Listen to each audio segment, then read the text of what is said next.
안녕하세요. 뉴스를 읽어드리는 남자 사이다머니 뉴스의 소식통 리뉴입니다. 첫 번째 뉴스입니다. BTC 녹색 채굴 기업 2억 달러 자금 조달 계획. 호주 소재 비트코인 녹색 채굴 업체 아이리스 에너지가 기업 공개를 앞두고 새로운 자금 조달에 나섰다고 블룸버그 통신이 보도했다. 매체에 따르면 아이리스 에너지는 미국 나스닥 상장 전에 신규 라운드 투자를 위해 2억 달러를 모금할 계획이다. 자금 모금을 하는 배경에 대해 매체는 친환경적 암호화폐 채굴에 대한 전 세계 요구가 커지면서 부담이 늘어났기 때문이라고 분석했다.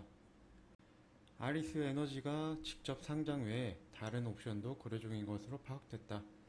이에 관해 정통한 소식통은 기업 인수 목적 회사 SPAC를 통한 상장도 고려하고 있으며 상황에 따라 자금 조달이나 직접 상장을 진행하지 않을 수도 있다고 전했다.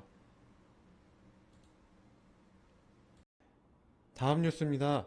애널리스트 BTC 연내 신고가 갱신할 것. 암호화폐 전문 미디어 데일리 호들에 따르면 JP 모건 출신 유명 암호화폐 분석가 톰 베이즈가 BTC가 3만 달러를 테스트한 뒤 약세를 보이고 있다며 현재 하락 삼각형을 그리고 있으며 해당 지지선 붕괴 시 약 20%의 추가 조정이 있을 것이라고 진단했다. 다만 연내 BTC가 반등할 거라고 관측했다. 그는 그 후 BTC는 반등해 올해 신고가를 다시 갱신할 것이다. 나는 펀더멘탈을 믿는다. 라며 GBTC의 보호 예수 락업 물량 해제는 BTC 가격에 영향을 끼치지 못할 것이라고 내다봤다. 다음 뉴스입니다. 마젤란 파이낸셜 창업자 거품 터지면 비트코인 가치 제로 된다. 파이낸셜 리뷰에 따르면 호주 마젤란 파이낸셜 공동 창업자이자 억만장자 해미시 더글라스가 암호화폐 시장을 현대 역사상 가장 큰 망상 중 하나라고 지적했다.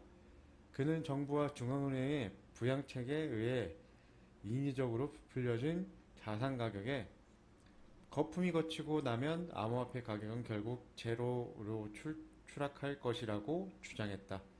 마젤란 파이낸셜 그룹의 운용자산은 2020년 말 기준 1013억 호주 달러, 약 85조 6248억 원에 이른다. 다음 뉴스입니다. 데이터 주요 거래소 거래량 6개월 내 최저 수준. 암호화폐 전문 미디어 유투데이가 블록체인닷컴의 데이터를 인용 코인베이스, 바이낸스, 크라켄 등의 주요 거래소의 거래량이 6개월 내 최저 규모를 기록하고 있다고 보도했다.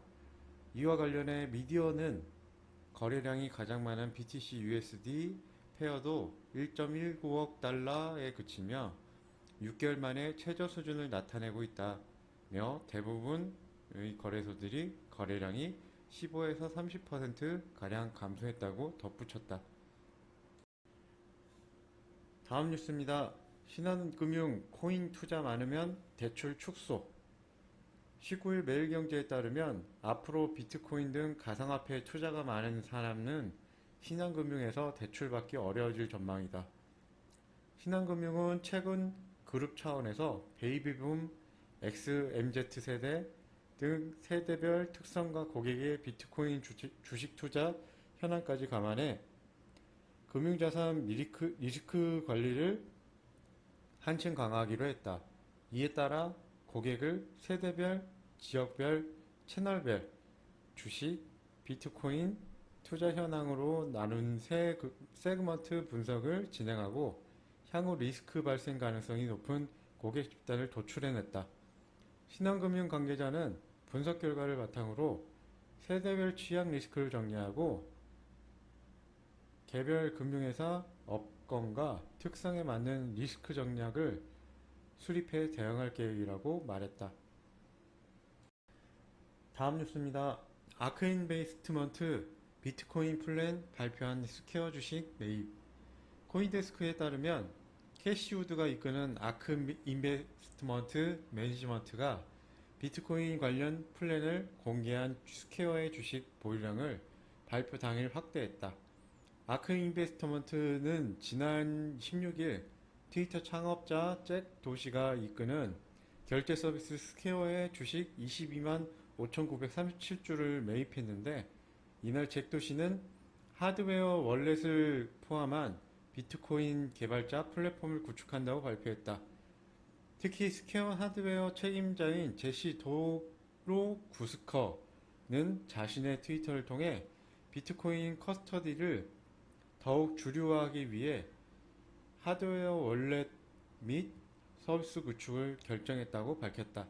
미디어에 따르면 아크 인베스트먼트는 비트코인 ETF 상품 출시를 목표로 하고 있다. 커스터디 서비스는 비트코인 ETF 상품 출시의 주요 평가 요소 중 하나로 꼽힌다. 아크 인베스트먼트는 이날 스퀘어 주식 외에도 코인베이스 주식을 추가 매입했다. 다음 뉴스입니다. 뉴저지주 암호화폐 대출 플랫폼 블록파이의 증권법 위반 혐의 적용. 미국 뉴저지주 법무장관이 비트코인 금융 서비스 플랫폼 블랙파이의 이자가 붙는 계정 제공 중단 명령을 준비 중이라고 포브스가 보도했다. 해당 약식 중단 명령서에서 최종 서명이 이루어진다면 급격한 성장세를 보인 암호화폐 대출 플랫폼에 대한 최초의 조치가 될 수 있다고 미디어는 설명했다. 뉴저지주 법무장관실 보도자료 초안에서는 블록파이가 증권법을 위반하는 미등록 증권 판매를 통해 부분적으로 자금을 조달했다고 지적했다. 블록파이는 2017년 뉴욕에서 설립 이후 5억 달러를 사모 투자를 유치했으며 밸류에이션은 50억 달러로 평가받는 대형 크립토 회사다. 거래 플랫폼 비트코인 보상 신용카드 서비스 제공비의 암호화폐 및 예금 규모에 따라 0.25에서 8.5%까지의 사이의 이자를 제공한다. 뉴저지주 법무장관 권한대행은 우리의 법 규칙은 간단하다. 뉴저지에서 증권을 판매하려면 뉴저지의 증권법을 준수해야 한다. 투자자 보호를 위해 이 이슈를 면밀히 모니터링할 것이라고 밝혔다. 다음 뉴스입니다. 리플 SEC 위원의 최근 성명 이용에 소송 각하 추진. 뉴투데이에 따르면 리플 CEO 브래드 갈링하우스와 공동 창업자 크리스 라센의 변호인단이 2020년 12월 말 미 증권거래위원회 SEC가 제기한 소송 각하를 위한 개별 소추를 강화하기 위해 법원에 추가 권한 통지서를 제출했다. 리플사는 헤스터 피어스 SEC 집행위원의 최근 성명서를 인용, SEC는 토큰 발행사로부터 돈을 받고 ICO를 홍보한 코인스케줄에게 벌금을 부과하면서 해당 토큰들이 증권인지 여부를 언급하지 않았다며 토큰이 증권인지에 대한 추가적인 지침을 제공하는 것을 꺼리는 중요라고 지적했다. 리플 경영진의 변호인단은 SEC의 코인 스케줄 관련 성명이 피고인들을 기소할 수 없다는 것을 입증한다고 주장했다. 다음 뉴스입니다. 넥슨 유럽 거래소 비트스탬프 2천억 추가 투자. 더그루에 따르면 넥슨의 지주사인 NXC 산하 투자 전문회사 NXMH가 유럽 가상화폐 거래소 비트스탬프에 추가 투자를 단행한다. 비트스탬프 홀딩스는 16일 공시한 자료를 통해 1억 5,300만 유로 약 2,075억 원을 자본을 확충하기로 결정했다고 밝혔다. 이번 결정은 지난 8일 벨기에 브뤼셀 본사에서 열린 임시이사회 총회를 통해 결정됐으며 증자를 위해 총 1억 5,348만 4,913주의 신주를 발행하고 이를 한 주당 1유로로 즉시 주주들의 인수하는 절차를 밟을 계획이다. 현재 비트스탬프의 지분 중 99.88%는 NXMH가 보유하고 있으며 나머지 0.12%는 홍종현 NXMH 경영 총괄이 보유하고 있다. 업계에서는 김정주 NXC 대표이사가 가상화폐에 대해 여전히 큰 관심을 보이고 있다고 분석했다. 한편 넥슨은 지난 4월 1억 달러의 규모의 비트코인을 매수하기도 했다. 다음 뉴스입니다. 업비트 상반기 매출 1조 원 첫 돌파. 헤럴드 경제에 따르면 업비트가 상반기 매출만 1조 원을 넘길 것 전망이다. 지난달 대규모 코인 상장 폐지에도 여전히 하루 2조 원이 넘는 거래대금을 유지하며 역대급 실적을 기록할 것으로 예상된다. 20일 가상자산 데이터 업체 코인게토 자료를 보면 지난 상반기 업비트의 누적 거래금은 2049조 2840억 원이다. 코스피와 코스닥을 합친 국내 주식시장의 누적 거래대금 2293조 6천억 원에 버금가는 규모다.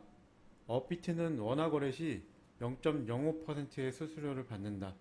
이를 바탕으로 추정하면 상반기에만 총 1조 236억 원의 수수료 수익이 가능하다. 여기에 출금 수수료까지 합치면 상반기 매출액은 1조 원을 크게 웃돌 가능성이 높다.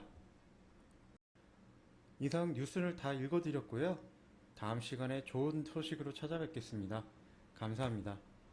구독과 좋아요, 알림 설정 한 번씩만 눌러주시면 감사하겠습니다.